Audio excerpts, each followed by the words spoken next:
In this video, we will be delving into a few slightly common kidney problems that exist.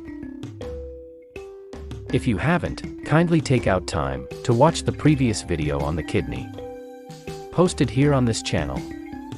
The previous video will give you a basic and very clear foundation of how important your kidneys are and their composition. It is important to remember that the kidney needs to be healthy to function maximally, to function optimally, to the best of its capacity. Remember, even when you take any form of medications, keep in mind, most medications need a properly functioning kidney to be efficiently metabolized, appropriately, and subsequently excreted. Today, in this video, you would become more enlightened on a few kidney problems. You will learn some of the peculiarities associated with certain existing kidney conditions. Now let us begin. Number 1 on the list in this video: congenital kidney diseases.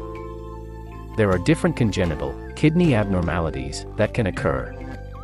Some are due to mutations in the genes, others due to chromosomal deletions. They range from Fanconi syndrome to Wilms tumor, to mention but a few. The Fanconi syndrome is characterized by polyuria. It is inherited, but can also be acquired. Polyuria, as mentioned earlier, which is an excessive loss of fluid through the urine, is present, as well as loss of electrolytes through the urine. It is also marked by polydipsia, dehydration, and some bone deformations, particularly rickets, and sometimes growth failure. Wilms tumor is another name for the childhood tumor called nephroblastoma. Wilms tumor is assumed to result due to genetic mutation. Wilms tumor is associated with some other congenital conditions, not limited to horseshoe kidney. On rare occasions, the kidneys may fail at some points in the varying stages of growth, and sometimes can end up in the pelvic region, instead of ascending upward to its normal position. Worth mentioning also is this: sometimes the kidneys may fuse because they happen to be so close together as they develop. The kidneys become what is clinically referred to as a horseshoe kidney. Before we continue, please remember to click the like button below, subscribe to the channel, and share with your friends, classmates, and family. Moving on. The second on the list for this video today: chronic kidney disease, also referred to via the acronym CKD. Chronic kidney disease is used to describe a form of injury to the kidney that makes it function suboptimally, usually marked by a noticeably reduced glomerular filtration rate over a specified period of time. This condition is also referred to as chronic renal failure. The kidney injury ultimately becomes chronic because there is a progressive loss in nephrons, which results in the remaining nephrons becoming sclerotic down the line and can deteriorate to a point of being irreversible. Kidney injury in chronic kidney disease occurs in stages ranging from stage 1 to stage 5. These are determined by the amount of functioning nephrons at each of the stages, measured and marked by the glomerular filtration rate, which are declining as the chronic kidney disease stages progress. However, the earlier chronic kidney disease stages, specifically stages 1 and perhaps stage 2, are determined through a different criteria, such as the amount of proteins, such as albumin, excreted in the urine, as well as other electrolyte abnormalities, to mention but a few. CKD was known to be common among the elderly. However, some CKD incidence is noted in some of the younger population. Several complications arise in association with chronic kidney diseases, but are not exclusive to it, such as hypertension, swelling commonly referred to as edema, abnormal calcium regulation, and a host of other conditions. Remember to leave your comments and questions below, and let a healthy conversation continue in the comments section. Now let's continue. The third kidney condition on the list: kidney stones. Stones, medically also referred to as calculi. They are described as being made out of salts that result from different sources. As such salts continue to accumulate and form into stones, they become stuck in different parts of the kidney and even down in the ureter. Sometimes, depending on the size of the stones formed, some stones can pass through the urethra. However, patients notice very uncomfortable symptoms as the stone passes. Kidney stones can cause blood to appear in the urine, a medical situation that is referred to as hematuria. Blood in urine. Persons who experience kidney stones complain of pain, sometimes when urinating. Occasionally, they complain of pain in their flanks. The flanks describe an area of the lower back, the posterior aspect of the abdomen, close to the waistline but posterior towards the back. Always remember, as explained earlier, the kidney stones form due to an increased proportion of certain substances in the renal lumen. One example are calcium oxalate stones. These are one type of stones that form among a couple other types of stones that do occur. Calcium oxalate stones can be caused by a variety of conditions. For instance, when the amount of calcium filtered is excessive, hypercalciuria results and can precipitate into stones. Stones can be removed clinically. There are several techniques that urologists may adopt to remove the stones. These techniques vary depending on the size of the stone. A common technique is called lithotripsy, which breaks up the stones into passable fragments using strong energy waves. Do not forget to click the like button. Remember to like the video. Yes. Please click the thumbs up button. Share this video link with friends and anyone whomever you think will benefit from the information in the video. Now let's delve into the fourth condition on the list. Diabetic nephropathy, or diabetic kidney diseases.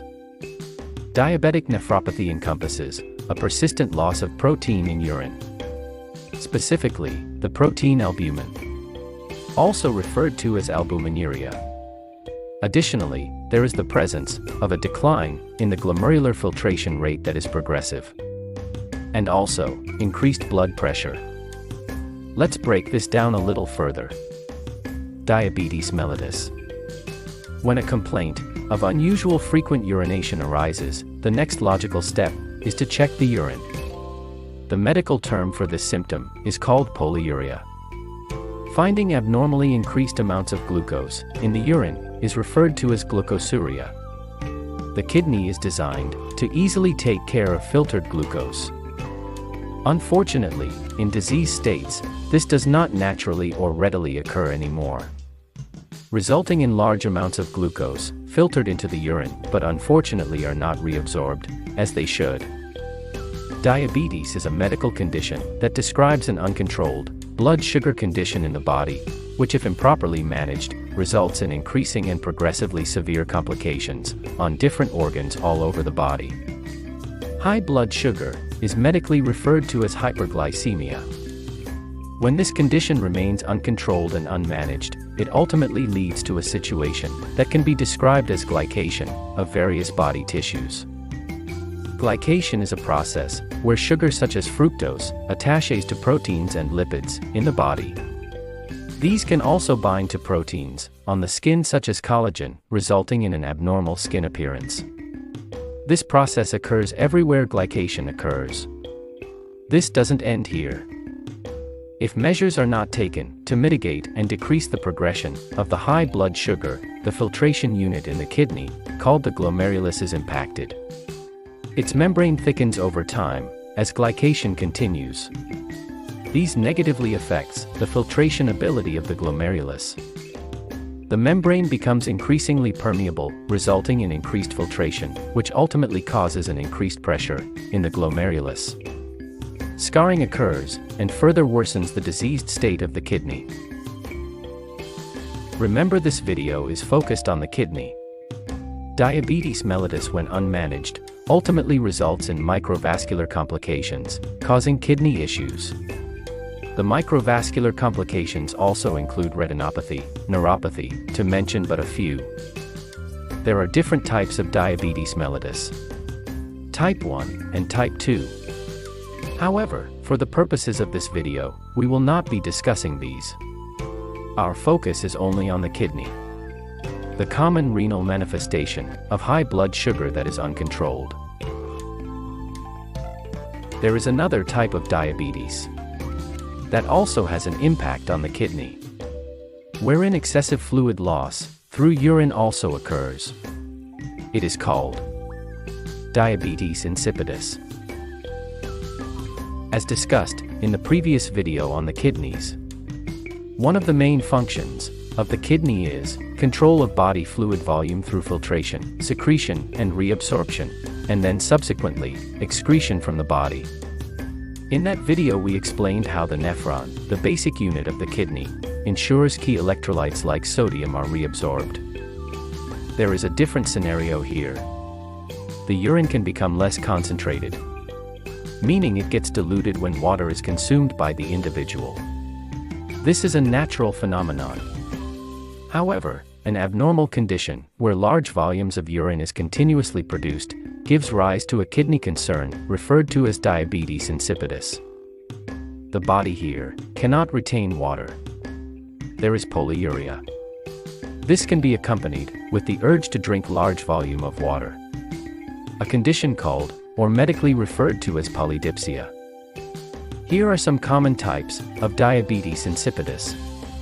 There is the nephrogenic diabetes insipidus and the central diabetes insipidus. The nephrogenic diabetes insipidus, as the name implies, alludes to a problem originating from the kidneys.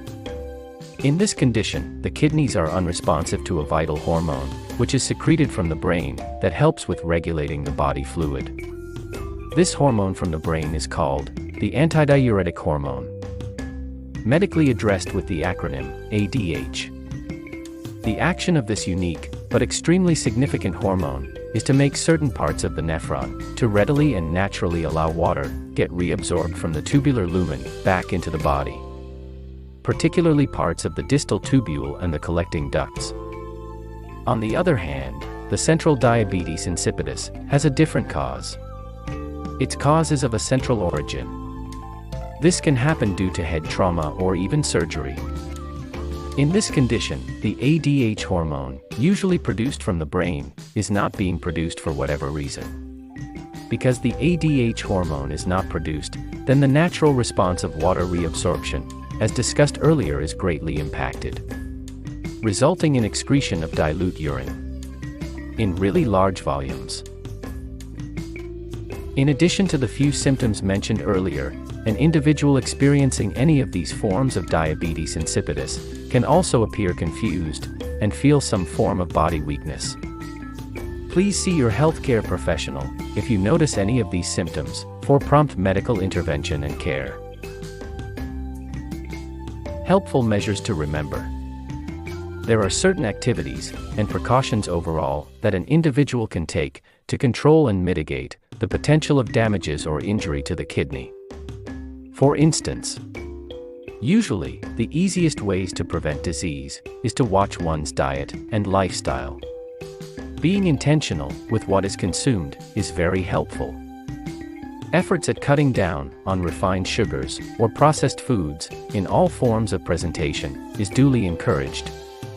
Exercises helps to a huge degree. It is one of the quickest ways to ensure overall health is prioritized. Ensure adequate hydration daily.